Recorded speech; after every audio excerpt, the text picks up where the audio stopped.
तो जो उकबा था वो यहाँ पे जो रेफरेंस है, Uqba the enemy of God actually did this, कि उकबा जो अल्लाह का दुश्मन था उसने ऐसा ही किया, यानी मोहम्मद बिन अब्दुल्ला के मुंह पे थूका।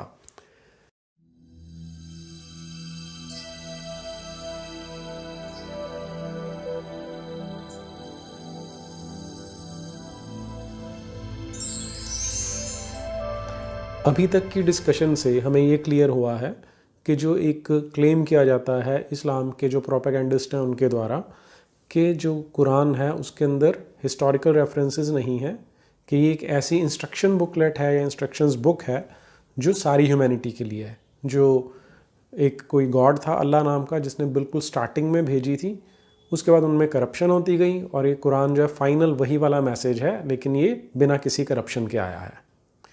अब हमने इसमें ये चेक किया है कि किस तरह से आज से 1400 साल पहले मक्का में जो मोहम्मद बिन अब्दुल्ला नाम का व्यक्ति था, जिसे आजकल पैगंबर कहा जाता है, उसके आसपास के जो लोग थे उनके कैसे रेफरेंसेस इसमें आते हैं। हमने 3 तो स्पेसिफिकली चेक कर लिए। अबू लहब जो इसका चाचा था उसका रेफरेंस आता है, उनके अलावा अम्र बिन हिशाम और वलीद बिन मुगीरा, ये 3 लोगों को हमने नाम से चेक किया कि उनके रेफरेंसेस इसमें आ रहे हैं। नाम सिर्फ अबू लहब का था लेकिन बाकियों के रेफरेंसेस कुरान के अंदर आते हैं। अब कोई ऐसी किताब जिसे ये कहा जाए कि वो बिल्कुल स्टार्टिंग से थी अल्लाह के पास, आज भी वो लौहे महफूज है कि वहाँ पर एक पट्टी है जिसमें वो परमानेंटली इनग्रेव्ड है या फिक्स्ड है और आगे की जो जनरेशन्स आने वाली हैं उनके लिए भी उतनी ही वैलिड है, ये क्लेम कितना स्टैंड करता है ये हम अपनी एनालिटिकल एबिलिटी से जज कर सकते हैं। इनके सिर्फ यही 3 लोग नहीं, इनके अलावा और बहुत सारे लोग हैं जिनके रेफरेंसेस हमें कुरान में अलग अलग जगह पर देखने को मिलते हैं। तो आज हम ऐसे कुछ और रेफरेंसेस देखते हैं। एक व्यक्ति था उमैया नाम का जो उन्हीं दिनों मक्का में रहता था और वहाँ के प्रमुख व्यक्तियों में से एक था। अब जो मैं रेफरेंस ले रहा हूँ वो है द लाइफ ऑफ मोहम्मद, जो इब्न इजहाक वाली बायोग्राफी है, जो सबसे पुरानी बायोग्राफी मानी जाती है। उसका पेज नंबर 162 हमें क्या बताता है। Another referred to in Quran is Umayya, कि उमैया को कुरान में रेफ़र किया गया है। अब वो क्या बता रहा है, Whenever he saw the apostle, he slandered and reviled him, so God sent down concerning him, कि वो जो ये जिसे पैगंबर कहा जाता है, रसूल कहा जाता है, वो जब भी उसे उमैया जब भी इसको देखता था पैगंबर को तो रिवाइल करता था, उसके बारे में भला बुरा कहता था और रिवाइल करता था, यानी उसके बारे में ख़राब बातें बोलता था। तो उसके रिलेशन में या उसके कंसर्न अल्लाह मियाँ ने आयतें उतारी हैं। वो क्या हैं, अब हम उनको चेक करते हैं। ये आयतें हैं जो कुरान की सूरा नंबर 104 है उसमें, और 9 आयतें हैं 1 से लेकर 9 तक, बहुत छोटी छोटी हैं। क्योंकि उमैया ताने दिया करता था इसलिए वही जो रेफरेंस है वो कुरान के अंदर आता है। हर ताना देने वाले चुगलखोर की खराबी है, जो माल को जमा करता है और गिन गिन कर रखता है, वह समझता है कि उसका माल उसे हमेशा जिंदा बाकी रखेगा। हरगिज़ नहीं, वह तो ज़रूर हुतमा में डाला जाएगा, और तुमको क्या मालूम हुतमा क्या है। वह अल्लाह की भड़काई हुई आग है जो तलवे से लगी तो दिलों तक चढ़ जाएगी। ये लोग आग के लंबे सुतूनों में डालकर बंद कर दिए जाएंगे। तो जो इब्न इजहाक है वो हमें बता रहा है कि ये जो रेफरेंस है ये उमैया को लेकर है, क्योंकि वो ताने देता था, तो इसलिए अल्लाह मियाँ यहाँ ताने देने वालों के बारे में एक तरह से एक चेतावनी दे रहे हैं कि ऐसे लोगों को जहन्नुम की आग में डाला जाएगा। आग का नाम हुतमा है, जो पैर के तलवे से शुरू होती है और दिल तक पहुँच जाती है। और यहाँ पर एक शब्द सुतून यूज़ किया जा रहा है। सुतून का अर्थ होता है खंबा, कि वहाँ पर आग के खंबे या पिलर्स बने होंगे जिनमें इन लोगों को डाल दिया जाएगा। इसके बाद एक और आदमी है अल आस नाम का, जो उन्हीं दिनों मक्का में रहता था। इसकी जो बैकग्राउंड स्टोरी है जो हमें इब्न इजहाक में देखने को मिलती है वो क्या है कि एक खब्बाब नाम का आदमी था जो मोहम्मद बिन अब्दुल्ला का चेला था या शिष्य था। इसका तलवारें बनाने का काम था। तो अल आस ने इससे कुछ तलवारें बनाई थी और जिसके कारण उसकी कुछ देनदारी थी, उसने खब्बाब को कुछ पैसे देने थे। तो शरारती आदमी रहा होगा ये, तो ये उसके पास जाता है खब्बाब के पास और उसको बोलता है कि तुम वो मोहम्मद की चेले हो ना, उसका रिलीजन फॉलो करते हो? उसने कहा हाँ। कहता तुम्हारे रिलीजन के अकॉर्डिंग ये कहा जाता है कि जितने भी उसके जो फॉलोअर होंगे उनको जब वो एक क़यामत की रात आएगी तो जन्नत में जाएंगे और जन्नत में उनको सोना मिलेगा, चांदी मिलेगी, नौकर चाकर मिलेंगे। क्या ये सच है? तो और बहुत सारे कपड़े मिलेंगे। तो जो ये खबाब है वो बोलता है हाँ बिल्कुल सच है कि ऐसा ही होने वाला है। तो ये जो अल आस है ये बोलता है कि चलो फिर एक काम करो, जब मैं वहाँ पे आऊँगा तो मैं वहाँ पर तुम्हें पैसे दे दूँगा, उतना तुम मुझे टाइम दे ही सकते हो। और क्योंकि अगर ऐसा हुआ तो तुम देख लेना कि तुम हो या जो ये जो तुम्हारा पैगंबर है इसकी भी वही हैसियत होने वाली है जितनी कि वहाँ पे मेरी हैसियत होगी। तो ये डिस्कशन हमें इब्न साहब की बायोग्राफी में मिलती है। तो उसके बाद क्या आ रहा है?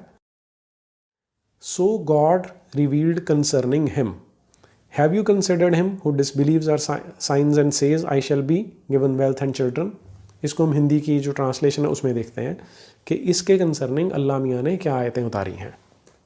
ये आयतें मिलती हैं हमें चैप्टर नंबर 19 में, आयत नंबर 77 से शुरू करते हैं। ए रसूल, क्या तुमने उस शख्स पर भी नज़र की जिसने हमारी आयतों से इनकार किया और कहने लगा कि अगर क़यामत हुई तो भी मुझे माल और औलाद ज़रूर मिलेगी। क्या उसे गैब का हाल मालूम हो गया है या उसने अल्लाह से कोई अहद व पैमान ले रखा है? हरगिज़ नहीं। जो कुछ ये बकता है सब हम सभी से लिख लेते हैं और उसके लिए और ज़्यादा अजाब बढ़ाते हैं। और वो माल व औलाद की निस्बत बक रहा है, हम ही उसके मालिक हो बैठेंगे और ये हमारे पास तन्हा आएगा। और उन लोगों ने अल्लाह को छोड़कर दूसरे दूसरे माबूद बना रखे हैं ताकि वह उनकी इज्जत से बायस हों। हरगिज़ नहीं, बल्कि वह माबूद खुद उनकी इबादत से इनकार करेंगे और उल्टे उनके दुश्मन हो जाएंगे। ए रसूल, क्या तुमने इसी बात को नहीं देखा कि हमने शैतान को काफिरों पर छोड़ रखा है कि वह उन्हें बहकाते रहते हैं? तो ए रसूल, तुम उन काफिरों पर नुज़ुल अज़ाब की जल्दी ना करो, हम तो बस उनके लिए अज़ाब का दिन गिन रहे हैं। तो ये जो 77 से 84 तक की आयतें हैं ये सारी की सारी अल आस की उसी ताने से या उसी डिस्कशन के रिलेटेड हैं कि कहता तो है और इनकार करता है कि क़यामत की रात होने वाली है और अगर क़यामत आएगी तो उस दिन उसे भी माल मिलेगा कि उसकी भी वही हैसियत होने वाली है जो कि आम लोगों की है या मुसलमानों की है। तो यहाँ जो गैब शब्द है, क्या उसे गैब का हाल मालूम हो गया है? गैब यानी फ्यूचर, के जो फ्यूचर में होने वाला है क्या उसे उसके बारे में पता लग गया है? ऐसा नहीं हो सकता, हरगिज़ नहीं हो सकता। और ये बकता है, अब ये जितनी बातें कह रहा है हम सब लिख रहे हैं, हम तो सारा कुछ नोट डाउन कर ही रहे हैं और उसके अकॉर्डिंग उसको जो टॉर्चर देना है, जो अजाब देना है वो बढ़ता जाएगा और ये हमारे पास तन्हा आएगा। अब ये कौन कह रहा है? अगर तो देखिए प्लूरल में कहा जा रहा है यहाँ पे, हमारे पास आएगा तो तन्हा आएगा कि अकेला आएगा, उस टाइम इसके साथ कोई फोर्स तो होने वाली नहीं है, तो तब हम इसको देखेंगे कि क्या कर सकता है। तो इस तरह की रेफरेंसेस कुरान में अल आस के लिए मिलती हैं। इसके अलावा अल आस से जुड़ा हुआ एक और इंसिडेंट आता है।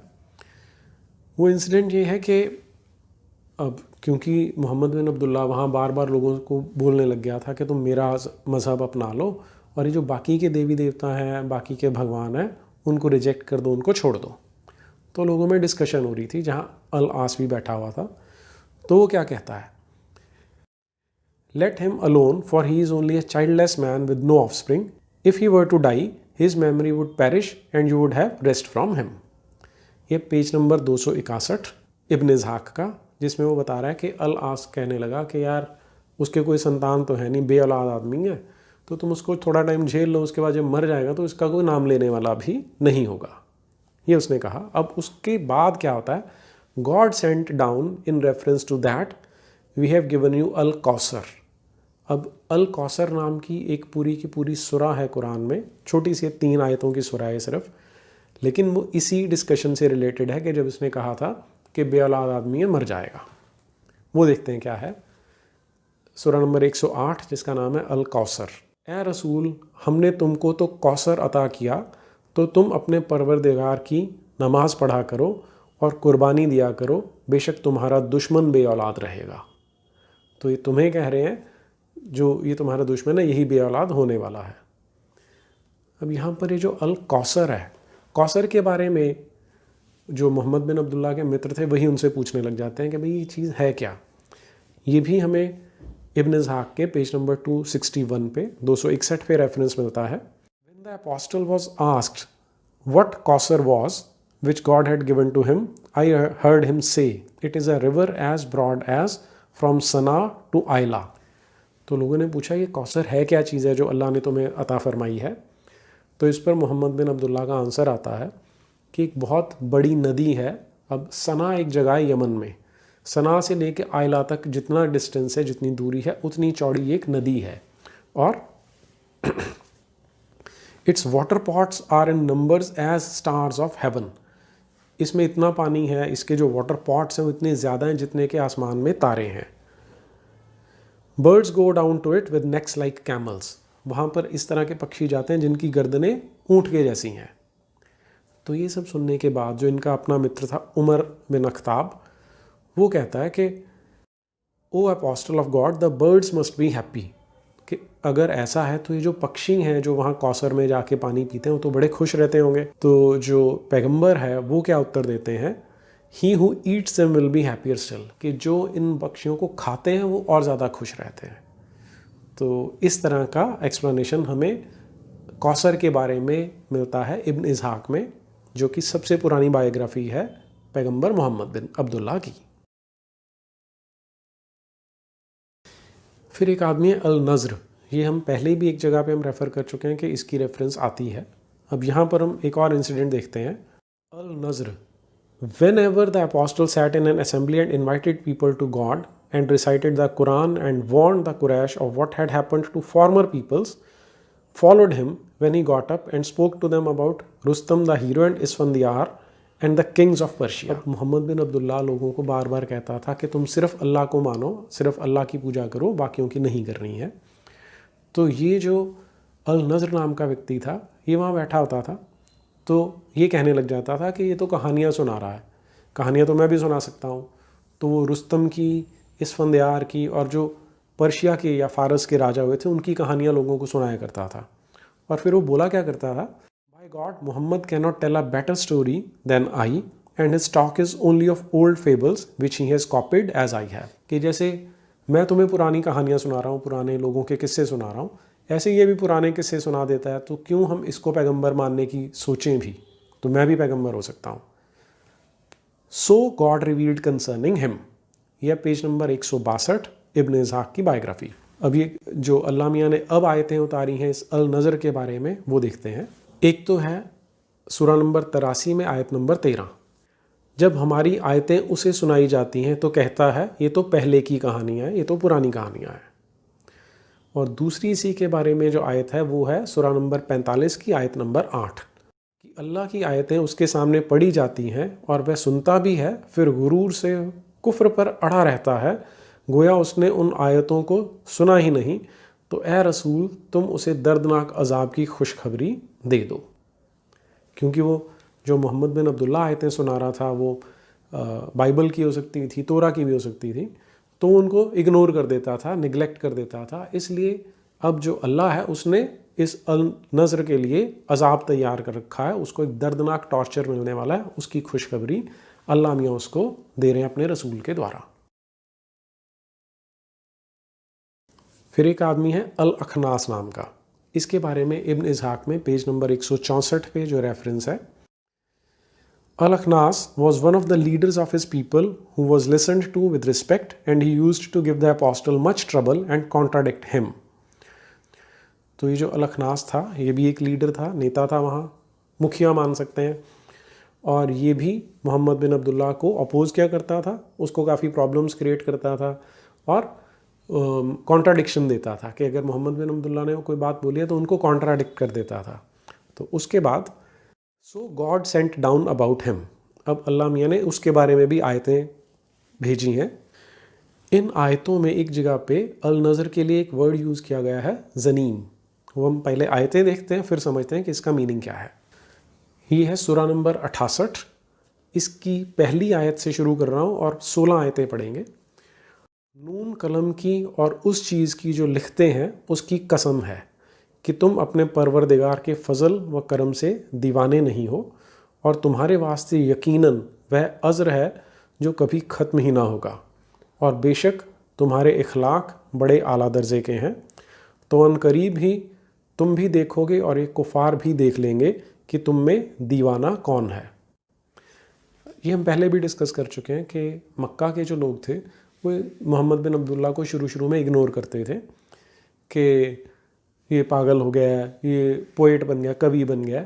तो अल्लाह मियाँ बार बार ये रीइंफोर्स करते हैं कि पागल नहीं है, दीवाना नहीं है। इसके लिए अरबी में मजनू शब्द यूज़ किया गया क्योंकि मजनू का अर्थ पागल होता है।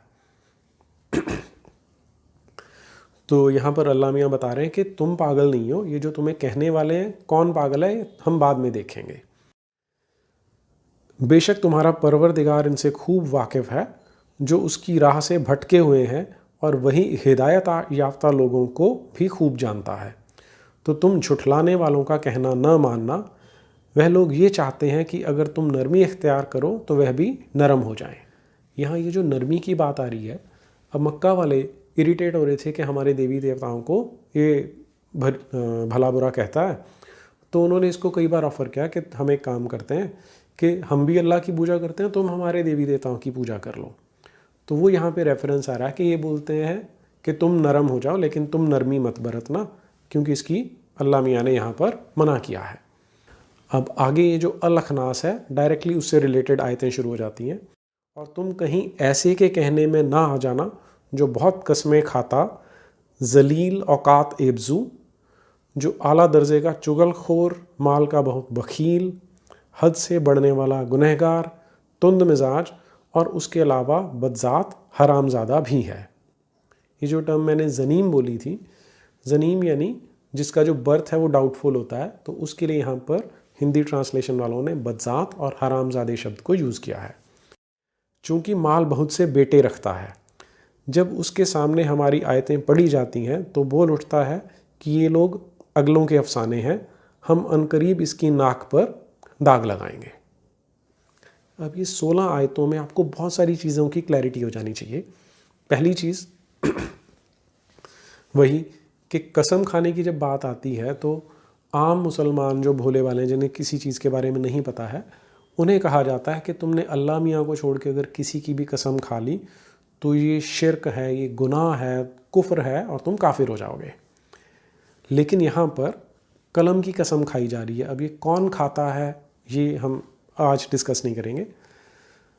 फिर अल्लाह मियाँ रीइंफोर्स करते हैं कि तुम दीवाने नहीं हो, ये जो तुम्हारे आसपास के लोग हैं उनके बारे में हम देखेंगे। तो अनकरीब ही तुम भी देखोगे और ये कुफार भी देख लेंगे कि तुम में दीवाना कौन है, तो पता लग जाएगा कौन पागल है इनमें से। और उसके बाद जब इस व्यक्ति की बात आती है अल-अखनास की, तो उसके लिए जो टर्मिनोलॉजी, जो शब्द यूज़ किए हैं वो कैसे हैं? जलील औकात एब्जू, चुगलखोर, माल का बहुत बखील। बखील यानी जो किसी की अमानत पे कब्जा कर लेता है उसको बखील कह सकते हैं। तुंद मिजाज, बदजात, हरामज़ादा। और लास्ट वाली आयत देखिए, हम अनकरीब इसकी नाक पर दाग लगाएंगे कि जब ये जन्नत में आएगा तो हम इसकी नाक पे निशान लगाएंगे कि इस तरह की हरकतें किया करता था ये। अब ये जो बार बार रेफरेंस आता है तुम दीवाने नहीं हो, तुम मजनू नहीं हो, ऐसी जो आयतें हैं, मैं एक बार उनकी 5-6 और आयतें हैं उनको रेफ़र कर लेते हैं हम। एक तो है चैप्टर नंबर 7 आयत number 184। Do they not reflect there is no madness in their companion, he is but a plain Warner.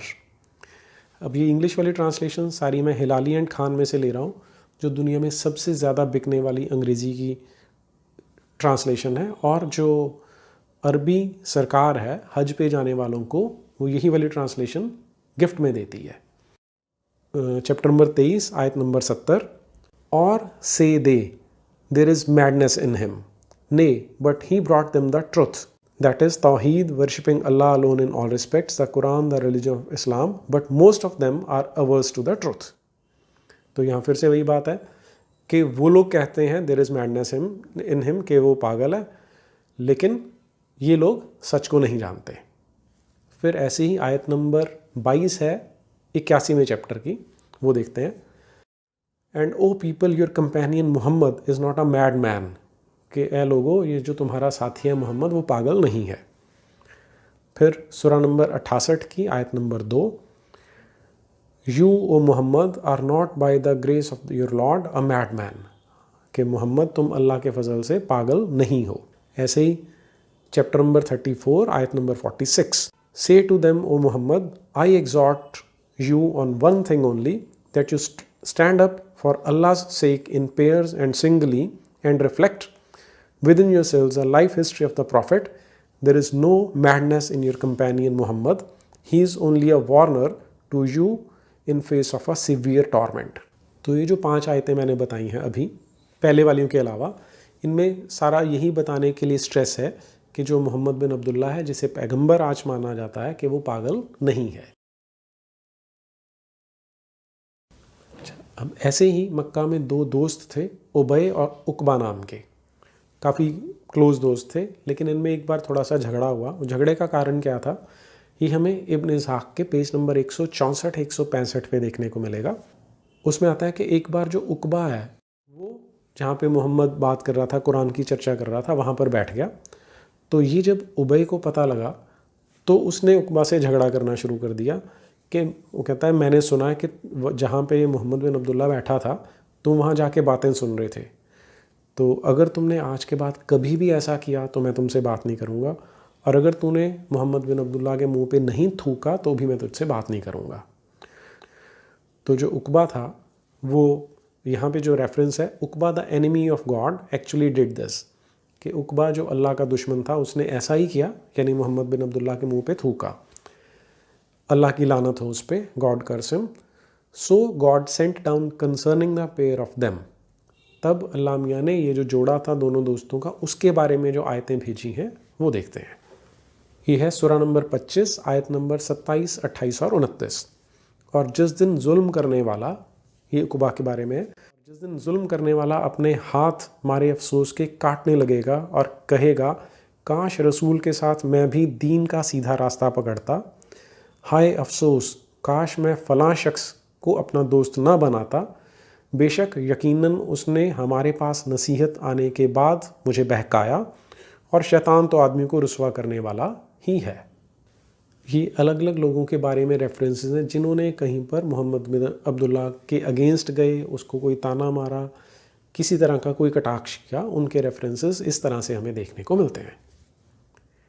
तो आज फिर से क्वेश्चन हमारा वही है कि इस तरह की किताब जो क्लेम किया जाता है कि पूरी ह्यूमैनिटी के लिए है, शुरू से है और एंड तक चलती रहेगी, उसमें इन रेफरेंसेस की क्या ज़रूरत है, क्या सिग्निफिकेंस है, और क्या वाकई क्लेम सच है, उस पे हम क्वेश्चन मार्क रेज कर रहे हैं। तो आज इतना ही करते हैं, बाकी नेक्स्ट टाइम डिस्कस करेंगे।